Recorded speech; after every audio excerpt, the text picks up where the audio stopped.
নমস্কার, আমি doctor মদীপ Haldar, orthopaedic surgeon. কিছুদিন আগে আমার চেম্বারে একজন পেশেন্ট এসেছিলেন। তিনি প্রফেশনাল কাজ করেন, কোনো সার্ভিস করেন, বিশেষ করে আইটি সেক্টর, এরকম কম্পিউটার রিলেটেড কোনো জায়গায়।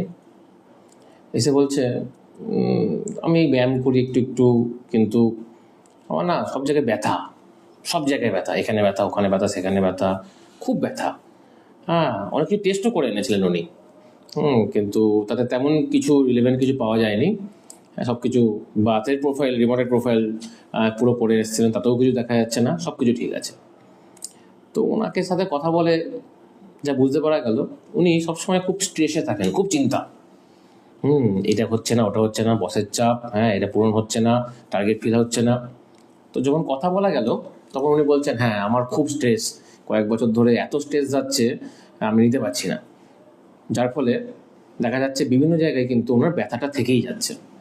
কি হয়, স্ট্রেস নিলে কি করে ব্যথা হয়? স্ট্রেস যদি কন্টিনিউ থাকে আপনার জীবনে, তখন কি হয়, আমাদের যে কর্টিসল নামক হরমোনটা বেরোতে থাকে এবং সেটা অতিরিক্ত মাত্রায় বেরোয়।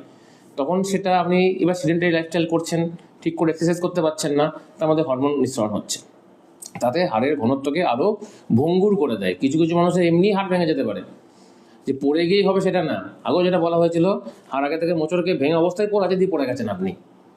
এটা কিন্তু এই হরমোন কিন্তু একটা বড় দায়ী।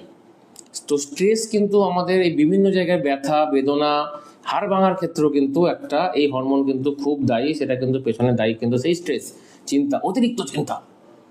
তো কি করতে হবে? সিম্পল, হাসুন, হেসে হেসে বাঁচুন। চাপ তো থাকবেই, কিন্তু চাপটা একটু কম নিতে হবে, স্ট্রেস কম নিতে হবে।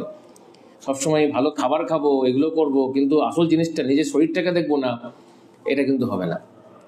একটু টুকটাক করে ব্যায়াম করুন, একটু হাঁটুন, একটু চলাফেরা করুন, রক্ত সঞ্চালন ঠিক করুন, একটু রোদ খান, একটু ঠিকঠাক করে খাবার খান, চিন্তা কম করুন। চিন্তা কম করলেই কিন্তু হাড়ের ঘনত্ব ঠিক থাকবে, এমন না। এটা কিন্তু মাথায় রাখবেন যে শুধু চিন্তা করছি আমার কি করে হাড় ঠিক হবে, ওটা উল্টো হয়ে যাচ্ছে। যে চিন্তা বেশি করছেন, হাড়ের ঘনত্ব আরও খারাপ হচ্ছে। মাথায় রাখবেন এটা।